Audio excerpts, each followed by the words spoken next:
ایک انسان کا معاملہ یہ ہے کہ یہ اختلاف سے سیکھتا ہے، وہ متضاد چیز سے سیکھتا ہے. یعنی اگر نفرت کا وجود نہ ہو تو محبت کوئی معنی نہیں رکھتی.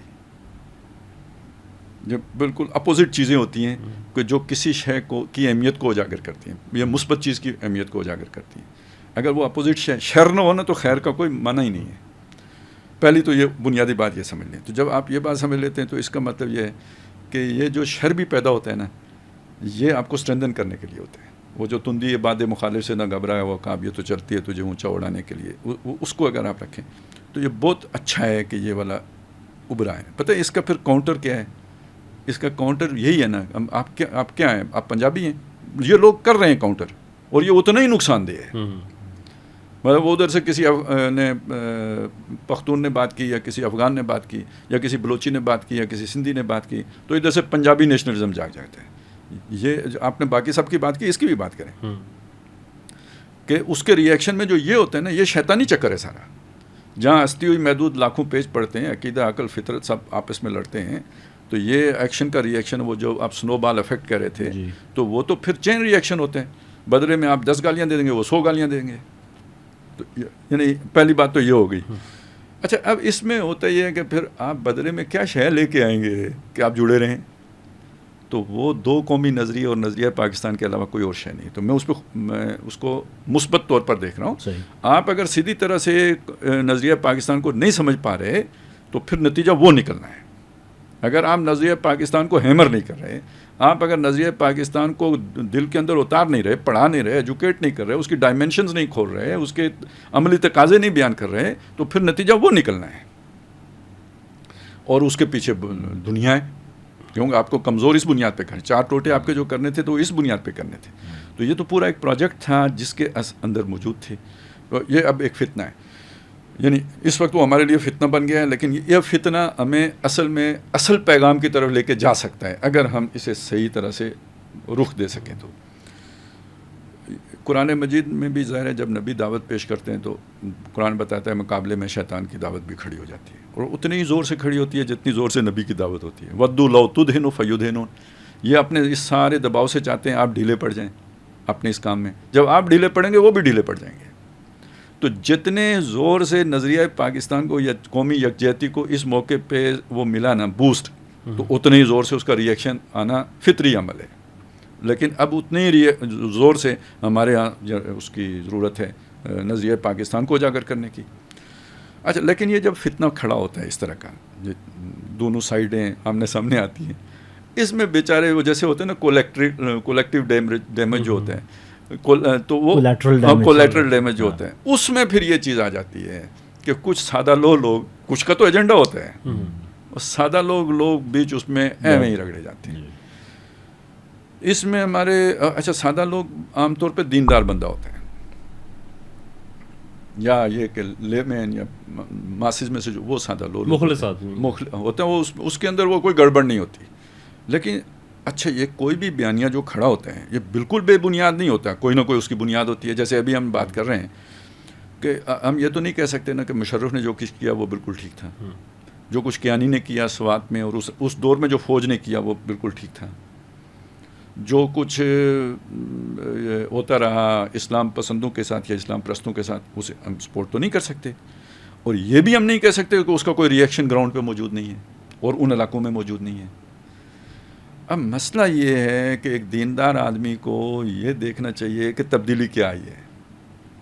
اگر وہ اسے نہیں سمجھ پا رہا تو ایک ایسی ہی غلطی کر رہا ہے جو 47 میں دیندار لوگوں نے کی تھی، کہ جو ہندو کے عزائم کو نہیں سمجھ سکے تھے، اور قائد اعظم یا ان لوگوں کی ظاہری جو صورت وہ اور مسلم لیگ کی جو تھی اس کو دیکھ کر تو وہ گاندھی کے جو ہے نا چرنوں میں بیٹھ گئے تھے، اور نتیجہ آج ہندوستان میں مسلمان بھگت رہا ہے.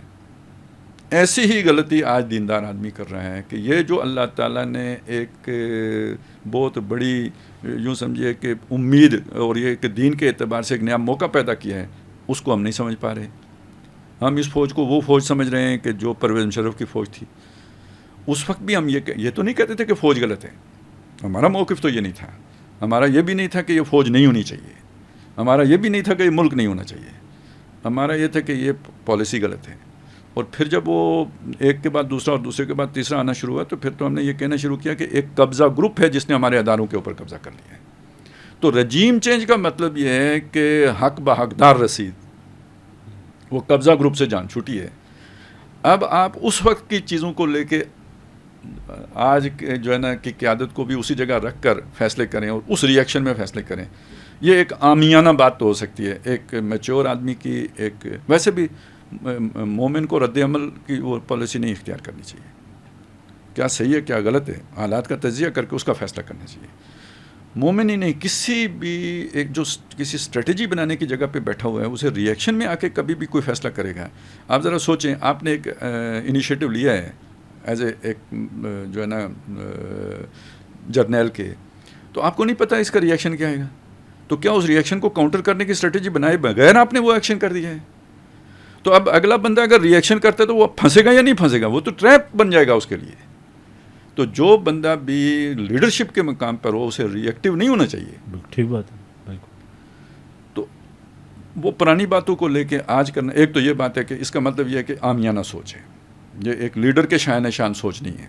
دوسری بات یہ ہو سکتا ہے عامیانہ نہ ہو تو چلیں وہ جو ہوتا ہے نا ایک کیا کہتے ہیں اسے, لوگوں کو راضی کرنے والی سوچ ہے. تو آپ گویا حقائق اور اس کو دیکھنے والے یا لوگوں کو ایجوکیٹ کرنے والے نہیں ہیں بلکہ پبلک ول کے پیچھے چلنے والے ہیں, تو فالوور ہیں, پھر عامیانہ بات ہو گئی. دوسری بات یہ ہوگی. تیسرا مسئلہ یہ ہے کہ آپ کس کے بیانیے کو سپورٹ کر رہے ہیں, آپ کے اس سارے کام کے نتیجے میں فائدہ کس کو پہنچے گا؟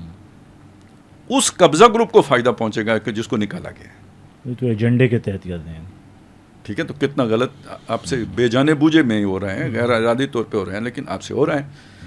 تو یہ بد نصیبی سے ہمارے جو ہے نا دیندار لوگوں میں جو ری ایکٹیو لوگ ہیں بیسیکلی اور ری ایکشنری لوگ ہیں, ان کے اندر یہ اس طرح کی چیز پیدا ہو چکی ہوئی ہے. یہ بہت نقصان دہ ہمارے اصل میں ہمارے دینی سوچ کے لیے بھی نقصان دہ. پھر لوگ ان کے ایکشن کو دین کا ایکشن سمجھ لیتے ہیں. تو یہ تو پہلے بھی نہیں ہونا چاہیے تھا, جب بھی ہوا نقصان اٹھایا. یہ اب تو بالکل نہیں ہونا چاہیے.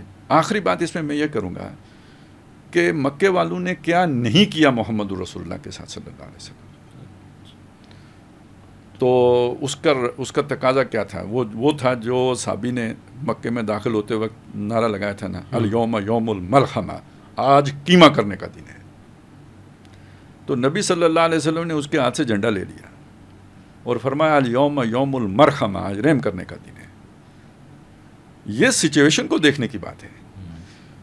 اگر وہ آپ صلح حدیبیہ بھی اسی طرح کی ایک چیز تھی, اگر وہ نہ ہوتی تو یہ سیف من سیوف اللہ جو خالد بن ولید ہیں یہ زندہ رہتے, اور وہ زندہ نہ رہتے تو جو اسلام نے یہ ساری کامیابیاں حاصل کی ہیں یہ کیسے حاصل کرتے.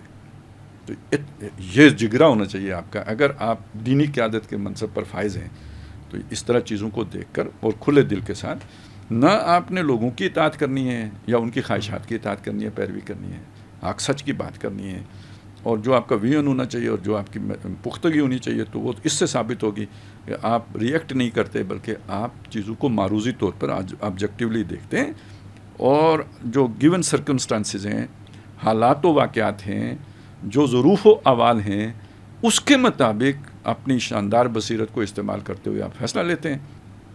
یہ تو آپ کی میچیورٹی کی علامت ہوگی. ایکشن کا ری ایکشن تو میچیورٹی نہیں ہوتی.